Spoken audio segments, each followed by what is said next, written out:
Assalamualaikum warahmatullahi wabarakatuh. Nama saya Andansa Rizky Ramadan dengan NPM 20222150081. Ingin menarasikan apa yang telah didiskusikan pada pembelajaran sebelumnya. Terdapat 4 materi. Yang pertama itu akhlak. Submaterinya yang pertama itu pengertian dan ruang lingkup akhlak. Yang kedua itu pembagian akhlak. Yang ketiga pembinaan akhlak.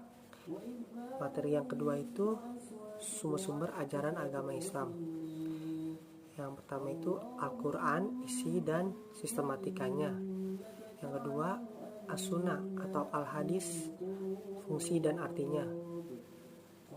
Yang ketiga Al-Ijtihad, macam-macam bentuk ijtihad menurut jumhur ulama. Yang materi ketiga itu toleransi antar umat beragama. Submaterinya itu yang pertama pengertian dan konsep toleransi umat beragama menurut Islam. Yang kedua problematika kehidupan beragama. Yang ketiga upaya mewujudkan Islam sebagai rahmatan lil alamin. Materi yang keempat itu Islam dalam politik. Yang pertama itu submaterinya pengertian politik Islam. Yang kedua tujuan politik Islam. Yang ketiga prinsip politik Islam. Yang keempat kontribusi agama Islam dalam perpolitikan nasional. Akhlak, pengertian akhlak. Akhlak berasal dari bahasa Arab dari kata khuluq yang berarti tingkah laku, tabiat atau peragai. Khuluq adalah ibarat dari kelakuan manusia yang membedakan baik dan buruk, lalu disenangi dan dipilih yang baik untuk dipraktekkan dalam perbuatan, sedangkan yang buruk dibenci dan dihilangkan. Setelah istilah akhlak yaitu sifat yang dimiliki seseorang telah melekat dan biasanya akan tercermin dari perilaku orang tersebut. Akhlak menurut ahli.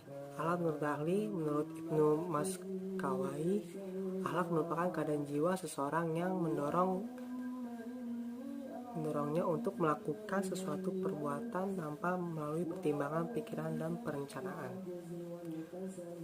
Ada ruang lingkup akhlak. Ruang lingkup akhlak menurut sistematika ruang lingkup akhlak antara lain yang pertama itu akhlak terhadap Allah Subhanahu wa taala, yang kedua akhlak kepada Rasul sallallahu alaihi wasallam, yang ketiga akhlak untuk pribadi, yang keempat akhlak dalam keluarga, yang kelima akhlak dalam masyarakat, dan 6 akhlak bernegara. Melihat secara lahiriah dapat digolongkan menjadi 1. Perilaku yang lahir dengan kehendak dan disengaja. 2. Perilaku yang lahir tanpa kehendak dan tanpa disengaja. Jenis perilaku yang pertama yakni yang lahir dengan kehendak dan disengaja. Pembagian akhlak. Pembagian akhlak yang pertama akhlak mulia atau terpuji atau al-akhlakul mahmudah atau karimah. Akhlak mulia atau terpuji disebut juga akhlakul mahmudah atau akhlakul karimah, yaitu sikap dan tingkah laku yang mulia atau terpuji terhadap Allah, sesama manusia dan lingkungannya. Yang kedua akhlak buruk atau tercela atau akhlakul masmumah. Akhlak tercela disebut juga akhlakul masmumah, yaitu sikap dan tingkah laku yang buruk terhadap Allah, sesama manusia dan makhluk lain serta lingkungannya. Contoh akhlak terpuji terhadap Allah: A. Bertaubat, yaitu suatu sikap menyesali perbuatan buruk yang dilakukan, berusaha untuk menjauhkan segala larangannya serta melakukan perbuatan baik. B. Bersyukur, yaitu suatu sikap memanfaatkan sebaik-baiknya yang bersifat fisik maupun non-fisik dan meningkatkan amal soleh dengan bertujuan mendekatkan diri kepadanya. Dan C. Bertawakal, yaitu berusaha seoptimal mungkin dan berdoa, menyerahkan semuanya kepada Allah untuk meraih sesuatu yang diharapkan. Contoh akhlak mulia terhadap sesama manusia. Yang pertama itu menjaga hubungan baik seperti halnya saling tolong-menolong dengan tetangga, saling memberi jika ada rezeki lebih, atau saling yaitu dalam hal kebaikan.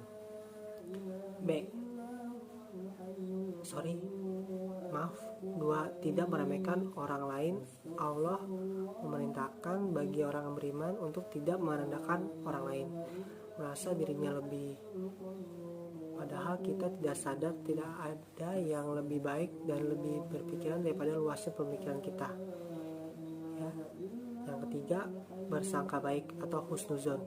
Husnuzon kepada sama adalah sifat terpuji yang harus diterapkan dengan lahir dan batin, ucapan dan sikap, agar apa yang kita jalani selalu diridai Allah. Contoh akhlak mulia terhadap diri sendiri. Yang pertama, memelihara kesucian dan kehormatan diri. Yang kedua, qanaah, yaitu menerima apa adanya pemberian dari Allah. Yang ketiga, rendah hati. Contoh akhlak masmur kepada Allah. Yang pertama itu musyrik kepada, merupakan mempersekutukan atau meminta atau memohon selain kepada Allah dengan makhluknya. Yang kedua, takabur, sikap menyombongkan diri dan tidak mengakui kekuasaan Allah di alam ini. Adapun yang menyebabkan seseorang menjadi takabur, salah satunya karena tampan atau cantik, kedudukan jabatan yang tinggi, kekayaan dan lain sebagainya. Yang ketiga, munafik, yaitu sikap seseorang yang menampilkan dirinya berpura-pura atau tidak tulus hatinya mengikuti ajaran Allah, dan ini termasuk sifat berkhianat. Contoh akhlak masmumah kepada sesama. Yang pertama itu ada iri hati atau dengki atau al-hasadu, yaitu sikap seseorang yang ingin menghilangkan kebahagiaan atau kenikmatan orang lain dan rasa ingin menggagalkan kebaikan orang lain karena berhasil menjadi lebih baik dan sukses. Yang kedua, berbuat aniaya, al-zulmu, yaitu bertujuan yang akan merugikan orang lain baik materi maupun non materi, dan sebagian mengatakan seseorang yang mengambil hak orang lain. Yang ketiga, kikir, al-bukhlu, yaitu sikap seseorang yang tidak mau membantu orang lain baik dalam hal jasa maupun materi. Pembinaan akhlak merupakan suatu usaha, tindakan, dan kegiatan yang dilakukan melalui usaha sendiri agar mempunyai akhlak yang mulia dan memiliki kebiasaan yang terpuji atau menjadi pribadi yang berakhlakul karimah. Tujuan pembinaan akhlak yang pertama itu untuk membentuk sikap orang agar bermoral baik. Yang kedua, sopan dalam berbicara dan perbuatan. Yang ketiga, mulia dalam tingkah laku. Yang keempat, bersifat bijaksana. Yang kelima, sopan dan beradab. Al-Quran merupakan suatu ajaran Islam yang pertama. Secara bahasa, Al-Quran berarti bacaan atau yang dibaca. Sedangkan menurut istilah, Al-Quran adalah kumpulan firman Allah atau wahyu yang diturunkan oleh Allah yang disampaikan untuk Nabi Muhammad SAW melalui malaikat Jibril. Al-Quran terdiri dari 30 juz, 114 surah, dan 6.666 ayat, dan 77.845 yang berisi tentang ajaran keimanan seperti tentang akidah, tauhid, dan iman, syariat atau hukum, janji dan ancaman, budi pekerti, dan juga akhlak. Al-Quran diwahyukan secara berangsur-angsur selama kurang lebih 23 tahun atau 13 tahun sebelum hijrah dan 10 tahun setelah hijrah.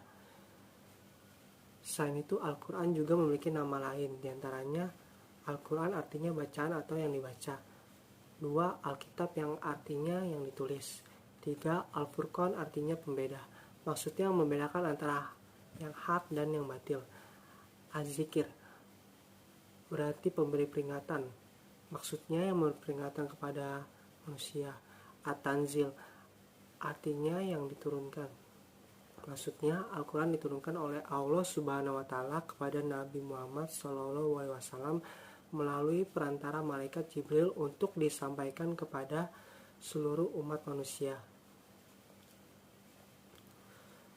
Kedudukan dan fungsi Al-Quran. Kedudukan Al-Quran adalah sebagai pedoman utama bagi umat Islam. dijelaskan dalam buku Pendidikan Agama Islam yang disusun oleh Bahrul Ilmi. Maksud dari pedoman utama ini adalah tidak boleh ada satu aturan pun yang bertentangan dengan Al-Quran. Sebagaimana firman-Nya dalam surah An-Nisa ayat 105, sesungguhnya kami telah menurunkan kitab Al-Quran kepadamu, Nabi Muhammad, dengan hak agar kamu memutuskan perkara di antara manusia dengan apa yang telah Allah ajarkan kepadamu. Janganlah engkau menjadi menentang orang yang tidak bersalah, karena membela para pengkhianat. Kedudukan Al-Quran sebagai pedoman atau sumber hukum Islam yang pertama ini juga dijelaskan dalam surah An-Nisa ayat 59. Dia berfirman, wahai orang-orang yang beriman, taatilah Allah dan taatilah Rasul Nabi Muhammad serta ulil amri, pemegang kekuasaan di antara kamu. Jika kamu berbeda pendapat tentang sesuatu, kembalikanlah kepada Allah, Al-Quran, dan Rasul Sunnahnya. Jika kamu beriman kepada Allah dan hari akhir, yang demikian itu lebih baik bagimu dan lebih bagus akibatnya. Dalam sebuah hadis yang diriwayatkan oleh Bukhari dan Muslim dari Abu Hurairah radhiyallahu anhu, Rasulullah SAW bersabda, aku tinggalkan kepadamu sekalian dua perkara. Apabila kamu berpegang teguh kepada dua perkara tersebut, niscaya kamu akan tersesat selamanya. Kedua perkara tersebut yaitu Kitabullah atau Al-Quran dan Sunnah Rasul hadis. Tujuan diturunkannya Al-Quran. Yang pertama itu petunjuk bagi manusia. Yang kedua sumber pokok ajaran Islam. Yang ketiga peringatan dan pelajaran bagi umat manusia sebagai penyempurna kitab-kitab Allah Subhanahu wa Ta'ala sebelumnya. Hadis-hadis menurut bahasa yaitu sesuatu yang baru menunjukkan sesuatu yang dekat atau waktu yang singkat. Hadis juga berarti yaitu sesuatu yang diberitakan, diperbincangkan, dan dipindahkan dari seorang kepada orang lain. Hadis menurut istilah syara' ialah hal yang datang dari Rasulullah SAW, baik itu ucapan, perbuatan, atau pengakuan, atau takrir. Fungsi hadis yang pertama menguatkan dan menegaskan hukum-hukum yang tersebut dalam Al-Quran atau disebut fungsi takkik dan takrir. Dalam bentuk ini hadis hanya seperti mengulangi apa-apa yang disebut dalam Al-Quran, memberikan penjelasan terhadap apa yang dimaksud dalam Al-Quran. Yang ketiga, menjelaskan arti yang masih sama dalam Al-Quran. Yang keempat, merinci apa-apa yang dalam Al-Quran disebutkan secara garis besar. 5. Membatasi apa-apa yang dalam Al-Quran disebutkan secara umum. 6. Memperluas maksud dari sesuatu yang tersebut dalam Al-Quran. As-sunnah antara hadis dan sunnah. Terdapat perbedaan signifikan di antara keduanya, walaupun seringkali dua istilah tersebut dianggap sama. Pertama, secara etimologis sunnah berarti jalan yang dilalui, berlaku, dan juga dapat dimaknai sebagai tradisi. Kemudian sunnah memiliki ruang lingkup yang lebih luas, yaitu mencakup sifat-sifat Nabi sebelum masa kenabian hingga Nabi wafat. Pemahaman tersebut ialah pemahaman jumhur ulama hadis. Ulama usul dan ulama fikih memiliki persepsi yang berlainan terkait sunnah. Ulama usul mendefinisikan sunnah dengan rumusan yang berkaitan dengan fungsi Rasulullah SAW sebagai penetap perundang-undangan terhadap manusia di luar Al-Quran. Ulama fikih di lain sisi mendefinisikan sunnah sebagai segala sesuatu yang berasal dari Rasulullah SAW berupa perkataan, perbuatan, atau takrir berupa ketetapan dalam bentuk hukum taklif yang bukan wajib. ulama fikih mendefinisikan sunnah sebagai bentuk hukum dalam ibadah. Ijtihad. Pengertian ijtihad bahasa Arab sebuah usaha yang sungguh-sungguh yang sebenarnya bisa dilaksanakan oleh siapa saja sudah berusaha mencari ilmu untuk memutuskan suatu perkara yang tidak dibahas dalam Al-Quran maupun hadis dengan syarat menggunakan akal sehat dan pertimbangan matang. Pengertian ijtihad secara etimologi memiliki pengertian pengerahan segala kemampuan untuk mengerjakan sesuatu yang sulit.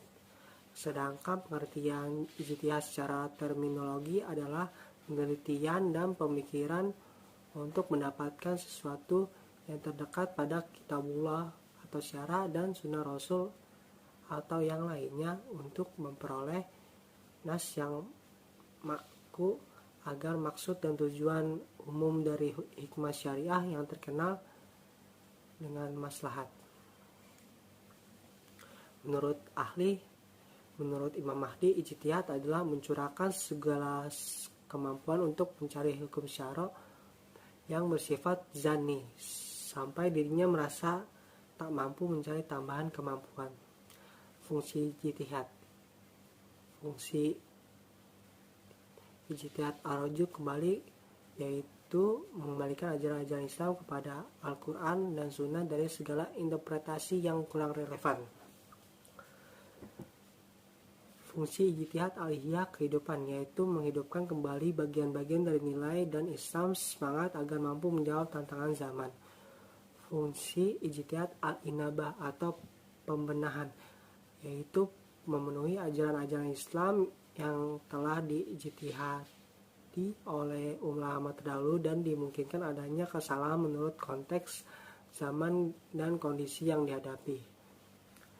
Rukun ijtihad al-waqi, yaitu adanya kasus yang terjadi atau diduga akan terjadi tidak diterangkan oleh nas. Mujtahid, yaitu orang yang melakukan ijtihad mempunyai kemampuan untuk berijtihad dengan syarat-syarat tertentu. Mujtahid fil, yaitu hukum-hukum syariah yang bersifat amali atau taklifi. Dalil syara ada, yaitu untuk menentukan suatu hukum bagi mujtahid fil. Macam-macam bentuk ijtihad. Yang pertama itu ada ijma, yang kedua qiyas, yang ketiga istihsan, yang keempat masalah mursalah, yang lima istihad, enam ruf, jariyah, qaul, wasabi, syar'uman qoblana. Pengertian toleransi dan konsep toleransi umat beragama menurut Islam. Toleransi dalam Kamus Umum Bahasa Indonesia menjelaskan toleransi dengan kelapang dadaan, dalam artian suka kepada siapapun, membiarkan orang berpendapat atau berpendirian lain, tak mau mengganggu kebebasan berpikir dan berkeyakinan orang lain. Bila ditarik dalam ruang sosiologis, toleransi dapat dipahami sebagai sikap atau gagasan yang menggambarkan berbagai kemungkinan.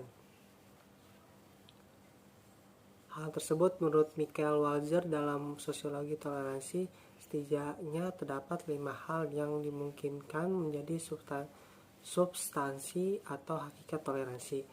1. Menerima perbedaan untuk hidup damai.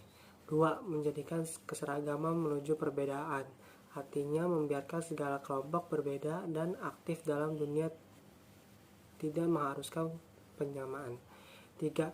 Menumbuhkan karakter stoicisme, ialah memperkenankan setiap orang punya hak kendati pun dalam aplikasinya haknya kurang memikat empati seseorang. 4. Mencurahkan kelapangan terhadap orang lain, ketelitian, menghormati, mencermati, serta menimba ilmu dari seseorang. 5. Dorongan yang bersemangat akan keanekaragaman dan mendahulukan faktor otonom. Batasan-batasan toleransi dalam Islam. Toleransi beragama dalam Islam yakni menghargai, dengan sabar menghormati keyakinan atau kepercayaan seseorang atau kelompok lain. Kesalahan memahami arti toleransi dapat mengakibatkan talbisul haq bil batil, mencampur adukan antara hak dan batil, suatu sikap yang sangat terlarang dilakukan seorang muslim, seperti halnya nikah antaragama yang dijadikan alasan adalah toleransi, padahal itu merupakan sikap sinkretisme yang dilarang oleh Islam. Hal kita bedakan antara sikap toleran dengan sinkretisme. Sinkretisme adalah membenarkan semua keyakinan agama. Hal ini dilarang oleh Islam karena termasuk syirik. Allah Subhanahu wa Ta'ala berfirman dalam Al-Quran, Surat Al-Imran ayat 19, sesungguhnya agama yang diridhoi di sisi Allah hanyalah Islam. Dalam Islam, toleransi bukanlah fata morgana atau bersifat semu, tapi memiliki dasar yang kuat dan tepat yang utama. Ada beberapa ayat dalam Al-Quran yang bermuatan toleransi, yakni umat Islam dilarang untuk memaksa pemeluk agama lain untuk memeluk agama Islam secara paksa, karena tidak ada paksaan dalam agama Islam. Allah berfirman dalam Al-Quran yang berbunyi, tidak ada paksaan dalam menganut agama Islam. Sesungguhnya telah jelas perbedaan antara jalan yang benar dengan jalan yang sesat. Barang siapa ingkar kepada tagut dan beriman kepada Allah, maka sungguh dia telah berpegang teguh pada tali yang sangat kuat yang tidak akan putus. Allah mendengar, Maha mengetahui. Surat Al-Baqarah. Toleransi di dalam Islam pada prinsipnya adalah tegas dan otentik, dengan doktrin teologis yang jelas, muhkamat, dan berasal langsung dari kitab suci Al-Quran sebagaimana perintah Allah, yakni prinsip lakum dinukum waliyadin, yakni bagimu agamamu dan bagiku agamaku. Quran Surat Al-Kafirun ayat 6. Toleransi dalam Islam justru cakupannya lebih luas, yakni konsep as-samaha atau tasamuh atau lapang dada. Sejak Islam ada, maka toleransi telah jelas eksis. Yang sering menjadi masalah adalah dinamika kalangan umat pada persoalan implementasi serta komitmen penerapannya secara konsisten. Kekeliruan yang sering muncul adalah menganggap toleransi itu sama dengan sinkretisme, padahal itu dua hal yang berbeda. Sinkretisme adalah suatu proses perpaduan dari beberapa paham atau aliran-aliran agama atau kepercayaan dalam hal seperti terlarang dalam Islam. Harus ada ketegasan dalam memahaminya. Jangan sampai toleransi dianggap sinkretisme atau sebaliknya.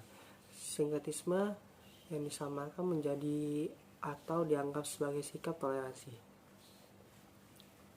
Toleransi beragama dalam Islam bukanlah untuk saling melebur dalam keyakinan, apalagi mencampur adukan ritual ibadah.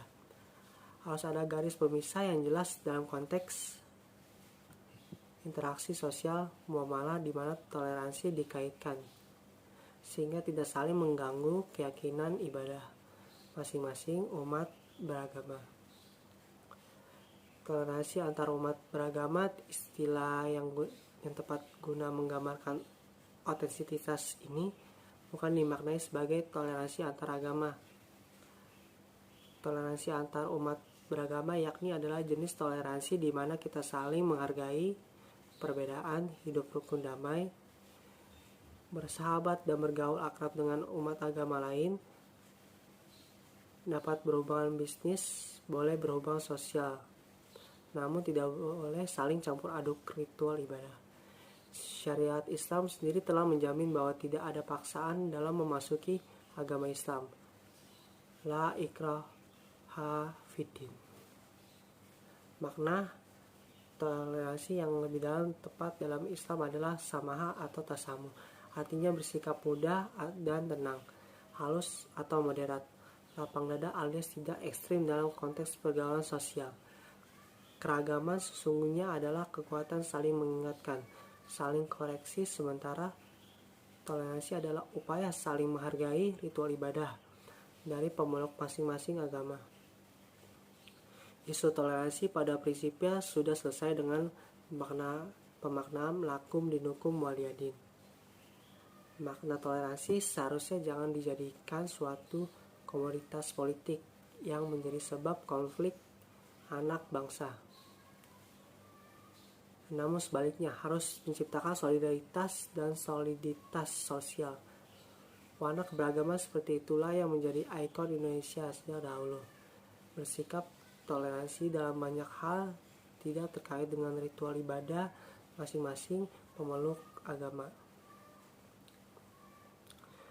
Beberapa solusi untuk menciptakan kerukunan antar umat beragama menurut Islam, yaitu yang pertama, meningkatkan persatuan dan kesatuan umat berbagai konflik dan perpecahan di kalangan intern umat Islam sangat menghambat kemajuan Islam di masa modern ini. Oleh karena itu, salah satu upaya paling penting adalah meningkatkan persatuan dan kesatuan umat Islam. Dengan adanya persatuan dan kesatuan, maka umat Islam akan lebih berkonsentrasi dalam memajukan peradaban Islam di masa modern saat ini. 2. Gerakan pembaruan akidah dan tajrid. Merebaknya bid'ah, takhayul, dan khurafat di kalangan umat Islam memandai ajaran Islam yang menyimpan dari Al-Quran dan hadis. Oleh karena itu diperlukan sebuah gerakan dalam pembaruan akidah Islam. Semua ajaran Islam harus dikembalikan pada ajaran yang benar, yaitu berdasarkan Al-Quran dan hadis. 3. Mendirikan sekolah-sekolah Islam. Pendidikan merupakan salah satu hal yang paling utama dalam sebuah peradaban. Untuk kembali memajukan peradaban Islam dilakukan dengan mendirikan sekolah-sekolah Islam.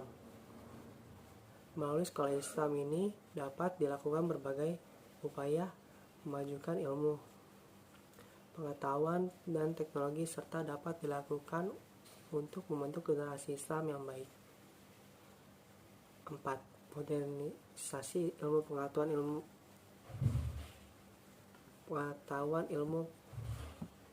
pengetahuan tidak hanya ilmu agama saja, tapi juga ilmu pengetahuan umum. Oleh karena itu, Islam mengajak umatnya menuntut ilmu pengetahuan agama ataupun umum untuk memajukan peradaban Islam sendiri. 5. Meningkatkan kerjasama ekonomi.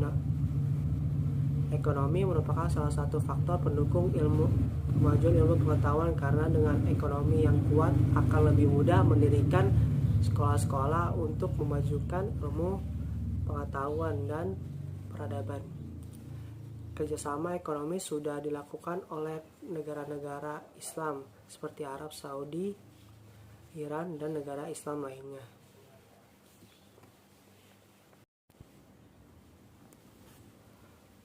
Politik.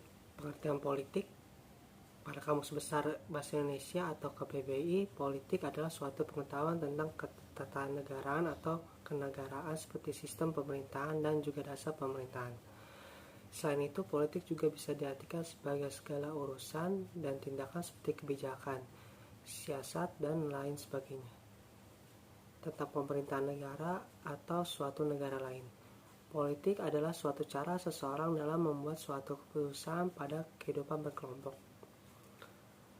Oleh karena itu juga mengacu pada suatu cara membuat kesepakatan antar manusia sehingga bisa hidup berdampingan atau berkelompok dalam suatu suku, kota, bahkan hingga di negara. Tujuan yang ingin dicapai dengan berpolitik dalam Islam?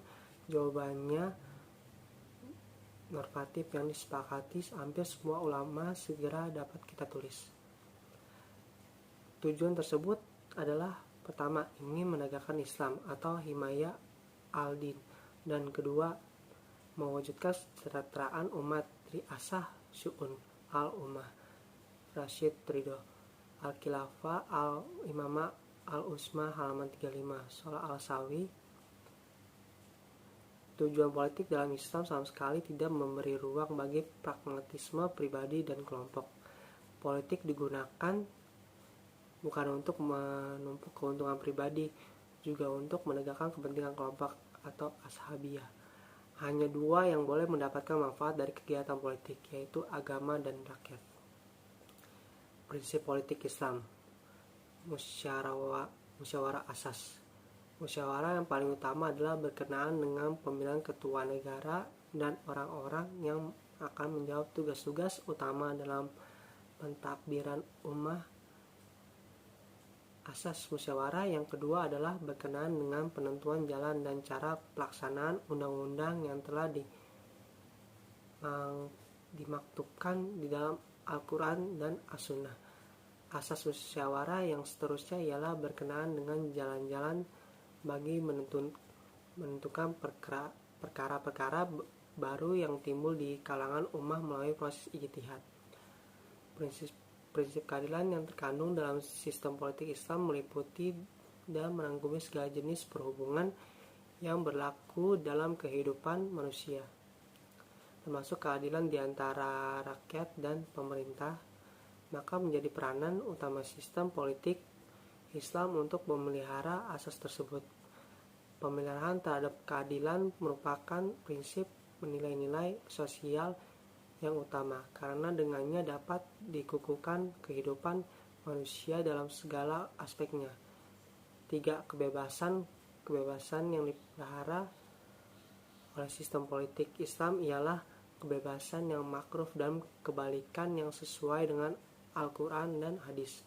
Menegakkan prinsip kebebasan yang sebenarnya adalah tujuan terpenting bagi sistem politik dan pemerintahan Islam serta menjadi asas-asas utama bagi undang-undang perlembagaan negara Islam.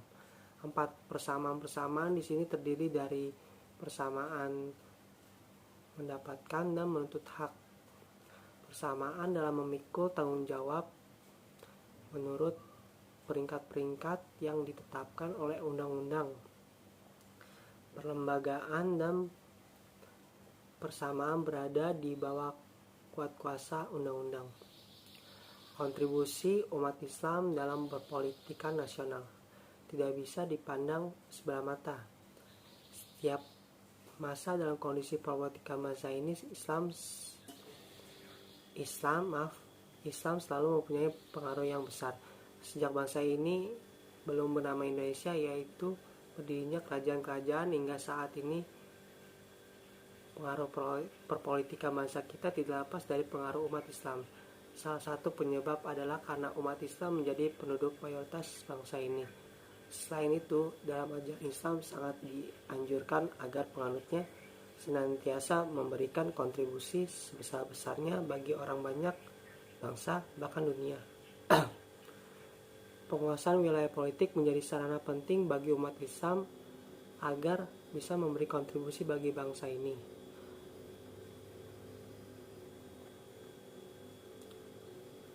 Kontribusi umat Islam dalam politik nasional di setiap era masa bangsa ini. Yang pertama itu era kerajaan-kerajaan. Islam berjaya. Pengaruh Islam terhadap politikan nasional punya akar sejarah yang cukup panjang. Jauh sebelum penjajah kolonial bercokor di tanah air, sudah berdiri beberapa kerajaan Islam besar. Kejayaan kerajaan Islam di tanah air berlangsung antara abad ke-13 hingga abad ke-16 Masehi. 2. Era kolonial dan kemerdekaan atau Orde Lama. Peran Islam dalam umatnya tidak dapat dilepaskan terhadap pembangunan politik di Indonesia, baik pada masa kolonial maupun masa kemerdekaan. Pada masa kolonial, Islam harus berperan menghadapi ideologi kolonialisme, sedangkan pada masa kemerdekaan Islam harus berhadapan dengan ideologi tertentu, macam komunisme dengan segala intriknya. Para pemimpin Islam, terutama dari Serikat Islam, pernah mengusulkan agar Indonesia berdiri di atas daulah Islamiyah yang tertuang di dalam Piagam Jakarta. Namun, format tersebut hanya bertahan selama 57 hari karena adanya protes dari kaum umat beragama lainnya. 3. Era Orde Baru. Pemerintahan masa Orde Baru menetapkan Pancasila sebagai satu-satunya asas di dalam negara. Ideologi politik lainnya dipasung dan tidak boleh ditampilkan, termasuk ideologi politik Islam. Hal ini menyebabkan terjadinya kondisi depolitisasi politik di dalam perpolitikan Islam. Politik Islam terpecah menjadi dua kelompok. Kelompok pertama disebut kaum skripturalis yang hidup dalam suasana depolitisasi dan konflik dengan pemerintah.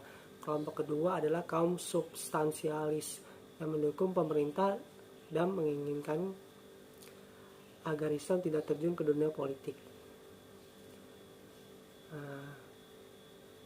Cukup sekian yang saya sampaikan, kurang lebihnya mohon maaf. Wassalamualaikum warahmatullahi wabarakatuh.